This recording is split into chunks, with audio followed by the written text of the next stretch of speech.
ഞാൻ ഓർക്കുന്നത് ഒരു സമയത്ത് എനിക്ക് മണി പ്ലാന്റ് ഇല്ലാത്തൊരു സമയമുണ്ടായിരുന്നു. നമ്മളുടെ ജീവിതത്തിലെ ഡ്രൈനെസ് ദൈവം അനുവദിക്കുന്നത് നമ്മളെ ഒന്നുകൂടെ ഒന്ന് ഉണർത്താനാണ്. നോക്കിക്കേ, എത്ര ഒരു ഹോപ്പുമില്ലാതിരുന്ന സ്ഥലത്ത് എനിക്ക് എത്രയോ ഹോപ്പ് ഉണ്ടാക്കി തന്നെങ്കിൽ നമ്മളിലൂടെ അനേകർ എഴുന്നേൽക്കുന്നു എന്നറിയുമ്പോൾ ഉള്ള സന്തോഷത്തിന് അതിലില്ല. നെവർ ഗിവ് അപ്പ് ദൈവത്തിലെ. ഇന്ന് ഞാൻ ഇത്രയും വിളവെടുത്തു. ഇത് നമ്മൾ നട്ടെങ്കിൽ നമ്മൾ തന്നെ അത് കൊയ്യും നിശ്ചയമായിട്ടും. ഹല്ലേലൂയ. പ്രതിഫലമില്ലാത്ത ഒരു ജോലിയും കർത്താവ് നമുക്ക് തരത്തില്ല. എല്ലാത്തിനും നമുക്ക് പ്രതിഫലമുണ്ട് നിശ്ചയമേ. ഹല്ലേലൂയ. നമ്മൾ പ്രോസിക്യൂഷനിലൂടെ കടന്നു പോകണമെന്നും നമ്മൾ ഈറ്റുനോവിലൂടെ കടന്നു പോകണമെന്നും ദൈവത്തിൻ്റെ ഇഷ്ടമാണ്. നമ്മൾ അവൻ്റെ മഹത്വമായിക്കൊണ്ടിരിക്കുക. അതുകൊണ്ടാണ് ഈറ്റുനോവ്, നെവർ ഗിവ് അപ്പ്. നമ്മളുടെ ജീവിതത്തിൽ ഇങ്ങനെ പൂക്കളും കായകളൊക്കെ വിരിഞ്ഞ് നിൽക്കുമ്പം ഒറ്റയ്ക്കാണെങ്കിലും അതിൽ സന്തോഷിക്കാൻ പഠിക്കുക.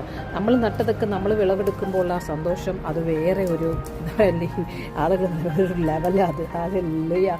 സോ ആത്മീയത്തിൽ നിങ്ങൾ ശുഷ്കാന്തി ഉണ്ടെങ്കിൽ, നിങ്ങളെ മറ്റുള്ളവർ കുറ്റം വിധിക്കുന്നുവെങ്കിൽ, പ്രോസിക്യൂഷനിലൂടെ പോകുന്നുവെങ്കിൽ മിണ്ടാതിരിക്കുക.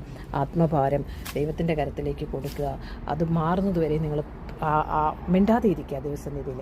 ഈ മണി പ്ലാന്റ് ഇവിടെ വളർന്നുവെങ്കിൽ നിങ്ങൾ നട്ടത് കൊയ്യും. ശത്രു ഒരു വഴിയായി വരും, 7 വഴിയായി അത് ചിതറിപ്പോകും. നീ നട്ടതിലെല്ലാം ഫലമുണ്ടാകും. നിൻ്റെ വിശ്വാസം അതിന് വലുത്. വിശ്വാസം എന്ന പരിചയം എടുത്തോളൂ.